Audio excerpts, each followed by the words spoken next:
मेरे प्रिय दर्शकों नमस्कार। प्रिय दर्शकों, ऋषि ज्योतिष में मैं आपका दिल से स्वागत करता हूं और आपका दिल से धन्यवाद भी देता हूं कि आप मेरे वीडियो बड़ी उत्साह से देख रहे हैं और आशा भी करता हूं कि आगे भी देखते रहेंगे। और आग्रह भी करूंगा कि भाई आपको अच्छा लगता है तो आप लाइक कर दीजिए। अगर 2 शब्द कमेंट में भी लिख देते तो सोने पे सुहागा हो जाता है, ताकि मुझे ये पता लगे मैंने जो वीडियो बनाया है उससे कुछ ना कुछ दर्शकों का मार्गदर्शन हुआ है। मेरी कुंडलियां सभी आप ही लोगों की हैं। जिसने मेरे से लाइव में पूछा है या उसमें कमेंट बॉक्स में लिखा है, तो उन्हीं की कुंडलियां हैं। तो आज विचार करेंगे एक ऐसा योग जिसको कि आप पहचान नहीं पाते। आपके सगे संबंधी, आपके परिवार वाले आपको धोखा देते हैं, आपके अपेस का भागी बनना पड़ता है, अपमान भी मिलता है। और दर्शकों, यहां तक नहीं कि आपके सगे संबंधी, ऐसा योग है कि आपके धन को वो खा जाते हैं और आपको कुछ पता नहीं चलता। क्या है वह कुंडली में हम बात करेंगे। आपकी लगन कुंडली चाहे किसी भी लगन की हो, यह लगन का भाव है, स्वयं का प्रतिनिधि है। द्वितीय भाव धन का, परिवार कुटुंब का भाव है, वाणी का भाव है, संचित धन का भाव है। तीर्थ भाव छोटे भाई बहन का भाव है, सगे संबंधियों का ही भाव है। और चतुर्थ भाव माता भूमि मकान का, पंचम भाव शिक्षा का, छठा भाव रोग शत्रु का, संघर्ष का, सप्तम भाव जीवन साथी का, अष्टम भाव गूढ़ ज्ञान है। अष्टम भाव का बहुत महत्व है। अष्टम भाव पाताल है, अष्टम भाव एक खड्डा है, अष्टम भाव एक गूढ़ ज्ञान है, दबा हुआ धन है। अष्टम भाव में खर नवास है, यानी खर भाव बोला गया है, खर बोला गया, खल छिद्र बोला गया हुआ है। और अष्टम भाव में 64वां नवास होता है। अष्टम भाव में 22वां देश कौन होता है। अगर उसमें ग्रह हो तो आपको इतना डांस करा देगा, हद से ज्यादा करा देगा। आपको धोखा भी मिलता है, आपको परेशानी भी होती है, आपको अपमान भी होता है। अगर अष्टम भाव में यहाँ पर 64वें नवास में और 22वें देश के उनमें आपका कोई ग्रह है, तो 64वां नवास 22 के इनके बारे में मैंने विस्तृत कुंडली अपना एपिसोड 1039 में भी आपको बताया हुआ है, आप उसको देख सकते हैं। यहां पर भी थोड़ा सा बताऊंगा। यह है तीर्थ भाव। तीर्थ भाव का स्वामी अगर आपके द्वादश भाव में हो गया तो आपके सगे संबंधी भाई बंद आपका धन खा जाएंगे और आपको जब जरूरत मिले पड़ेगी तो आपको कुछ नहीं उससे मदद मिलेगी। इसमें कोई दो राय नहीं, कोई राय नहीं मिली है। अगर अष्टम भाव और द्वितीय भाव पीड़ित है तो आपके परिवार वाले भी आपको धोखा देंगे। आपको पहचानना पड़ेगा, आपको बातचीत से पहचानना पड़ेगा कौन देखा है, और आप मजबूर है, कुछ कह भी नहीं सकेंगे। फिर परिवार का सवाल आ जाता है और वो धोखा भी देंगे। आपको सतर्क रहना पड़ेगा। तो ऐसी कुंडली के ऐसे ग्रह योग अब जो आपके सगे संबंधी आपका धन खा जाते हैं, वो कारण यही है। अब तीर्थ भाव का स्वामी अगर द्वादश भाव में, खर्च के भाव में, और यहां पर अष्टम भाव, जैसे मैंने बताया, अष्टम भाव की बहुत परिभाषा है। अष्टम भाव आयु, अष्टम भाव कष्ट है, अष्टम भाव गूढ़ ज्ञान है, अष्टम भाव तांत्रिक शिक्षा है, अष्टम भाव दबा हुआ खजाना है, अष्टम भाव आयु का है दुनिया, और अष्टम भाव पाताल भी है। और अष्टम भाव में आता है 64वां नवास और 22वां देश कान। 64वां नवास और 22वां देश कान कैसे आता है, मैं यहीं पर आपको बता दूं। एक कुंडली में ये 30 डिग्री होती है, 9 नवास आते हैं। 3 डिग्री का एक नवास होता है, तो 9 नवास आते हैं प्रथम भाव में। 1 2 3 4 5 6 7 7 भाव के 9 × 7 64 नवास आ गए। तो 64वां नवास अष्टम भाव में पड़ता है। अष्टम भाव में 64वां नवास पड़ेगा। सीधी सी बात है। अगर यहां पर 0 डिग्री पर हुआ तो 0 डिग्री पर पड़ेगा पूरे होने। अगर यहां पर आपका मध्य भाव में से शुरू हुआ, उदय अंश शुरू हुए, मान लिया 15 डिग्री से शुरू हुआ है, तो आपके 15 डिग्री के बाद ही 64वां नवास होगा। तो पूरे तो यहां पर हो जाएंगे 63, 64वां नवास 15 डिग्री के बाद होगा। फिर सुन ले दर्शकों, अगर आपका लगन उदय यहां 15 डिग्री का है, से एग्जाम्पल 15 डिग्री का है, तो ये पूरे 63 नवास यहाँ की अष्टम भाव की 15 डिग्री तक होंगे, और 15 डिग्री से फिर 3 डिग्री 20 मिनट तक वो 64वां नवास होगा। अब देश कौन क्या होता है, देश कोण 1 डिग्री 30 डिग्री में 3 देश कोण होते हैं। जहां पर आपका कौन से देश कोण में जन्म हुआ, अगर तीसरे देश कोण में जन्म हुआ, 2 देश कोण ऐसे ही खाली चले गए, तो यहां पर आगे बढ़ना पड़ेगा, मतलब 22वां देश कोण जहां से शुरू होगा। तो एक राशि में 3 देश कोण हुए, 3, 6, 9, 12, 15, 18, 21 देश कोण यहां तक आ जाएंगे, सप्तम भाव तक आ जाएंगे। लेकिन जितना उदय अंश होगा तो 21 देश कोण उतने ही यहां तक आएंगे, जितने अंश यहां के होंगे उतने यहां पे आएंगे। फिर यहां से शुरू होगा, उसी अंश से आगे 22वां देशकान। तो देशकान, एक देशकान 10 डिग्री का होता है और एक नवास 3 डिग्री 20 मिनट का होता है। आपके जो उतने उदय अंश हैं उसके आधार पर ही होगा। छोटी सी गणना बताऊंगा, उसके बाद बड़ी गणना देखनी है तो एपिसोड 1039 आप देख सकते हैं।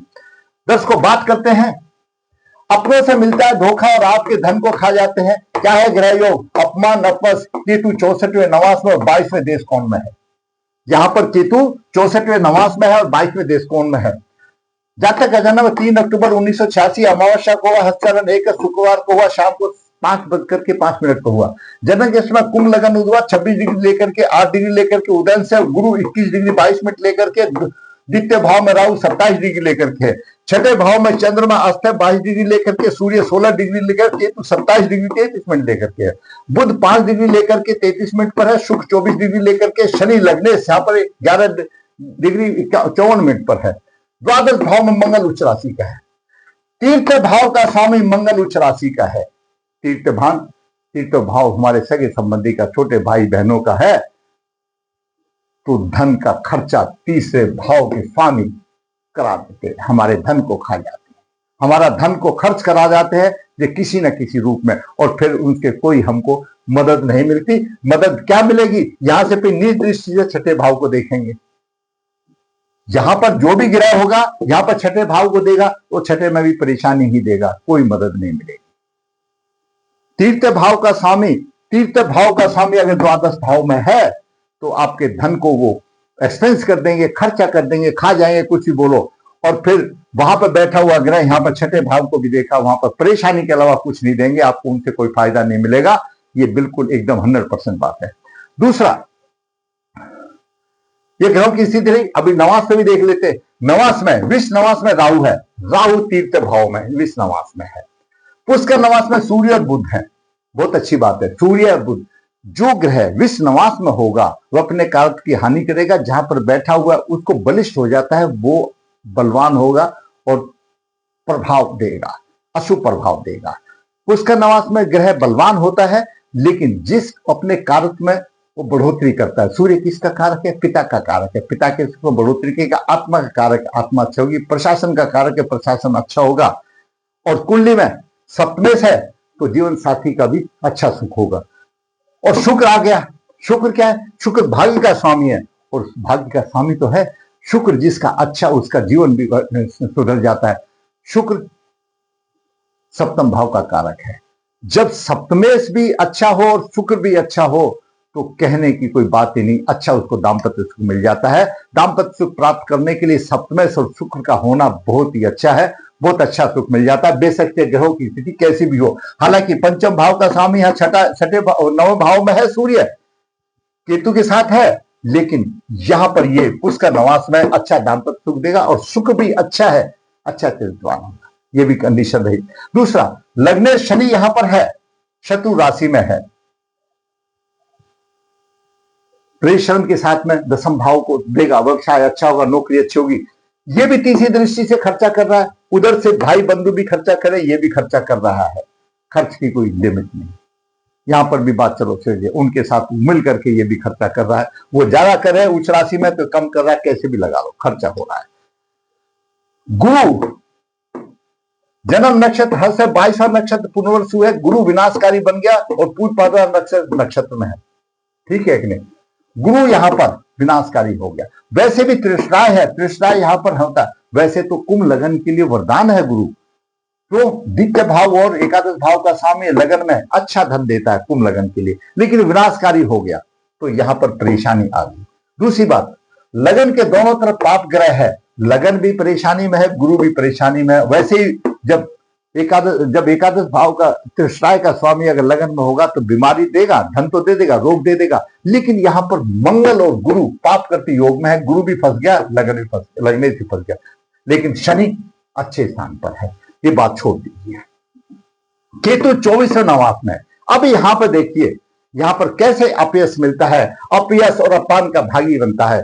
केतु 64वें नवास में है, 64वां उदय अंश 26 है। जब यहां पर उदय अंश 26 है, मैंने ये नवास बनाए हैं 0 से लेकर के 9 तक। पहला नवास 3-20 का, दूसरा 6-40 का, 10 का, 13-20 का, 16-40 का, 20 का, 23-20 का, 26-40, यानी 8वें नवास में उदय हुआ। बालक का जब जन्म हुआ तो 7 नवास पहले जा सकते थे, 8वें नवास में हुआ।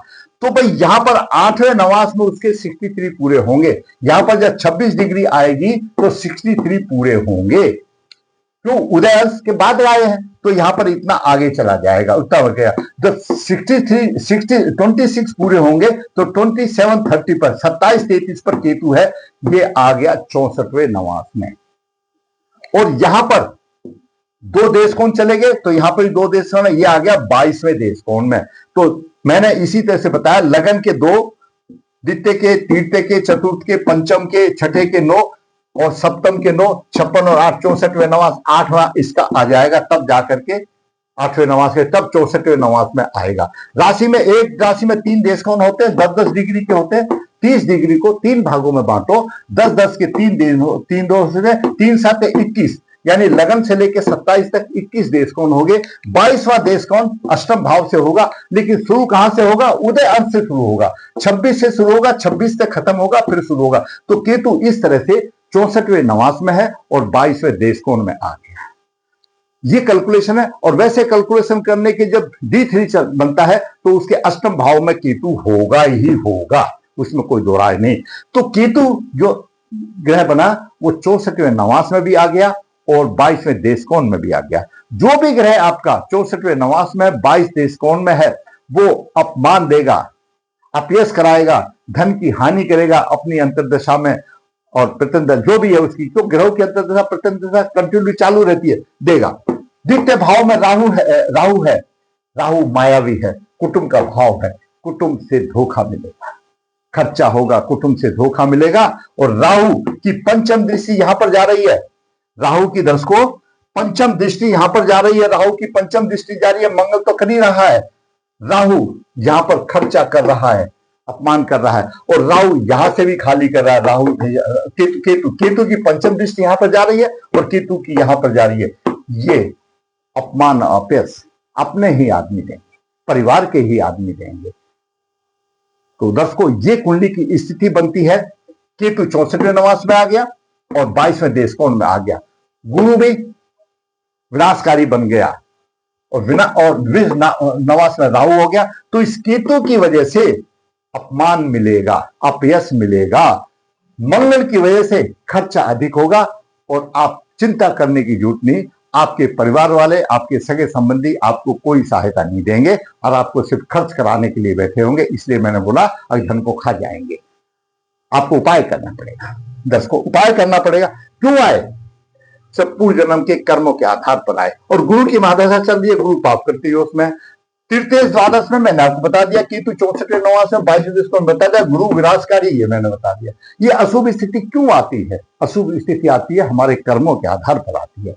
अपने हम कर्म ठीक करें तो स्थिति नहीं आएगी। इस योनि में हमको भेजा है, कर्म भोग करने के लिए भेजा है। उसका उपाय है दर्शकों कि इसको प्रायश्चित करने के लिए आप पितृदोष निवारण करें। अमावस्या का जन्म है, इसमें कोई सोचने की बात नहीं कि आपके पूर्व भटक रहे हैं। अमावस्या का जन्म, चंद्रमा अस्त है, मानसिक बल कमजोर है। अपने पूर्वजों का उत्थान करें, पूर्वजों निमित्त कार्य करें, पितृदोष निवारण करें और पितृदोष निवारण करें। मंगल के आपको उपाय जरूर करने पड़ेंगे। आपको मंगल के उपाय करें, उसकी दशा अंतर्दशा में मंगल के आप उपाय करें बजरंगबली के, तो आपको राहत होगी। बुध 9 भाव में है, इसकी संतान ऐसी होगी, इसको योग कारक होगी, इसको 4 चांद लगाएगी। क्यों? पंचमे जब 9 भाव में आ गया, 9 भाव पिता का भाव है। बुध और शुक्र यहां पर बहुत अच्छा सहयोग कर रही है, लेकिन यहां पर तृतीय भाव का स्वामी और केतु ने रोड पे लाके खड़ा कर दिया, धन का पूरा वेस्टेज हो गया। ये परेशानी आती है। तो दर्शकों, ऐसी कुंडली का आप उपाय करें, फिर दोष निवारण करें, फिर दोष निवारण के बाद मंगल के आप उपाय करें और सूर्य को अर्घ देना ना भूलें। तो सूर्य यहाँ केतु से पीड़ित है थोड़ा सा, क्यों 16 डिग्री 27 का सूर्य को बलवान रखे, क्यों सूर्य आपका सप्तमेश है, सूर्य आपका पुष्कर नवास में है, आप बहुत लकी आदमी है। अगर जो सप्तमेश भी पुष्कर नवास में है और शुक्र भी पुष्कर नवास में, लक्ष्मी आपको वैसे ही आ जाएगी, लेकिन आपके सगे संबंधी खा जाएंगे। उपाय करें, दोष निवारण करें, सूर्य को अर्घ दें, मंगल देव की पूजा अर्चना करें, जो आपके हो सकता है, और इसका कोई उपाय नहीं।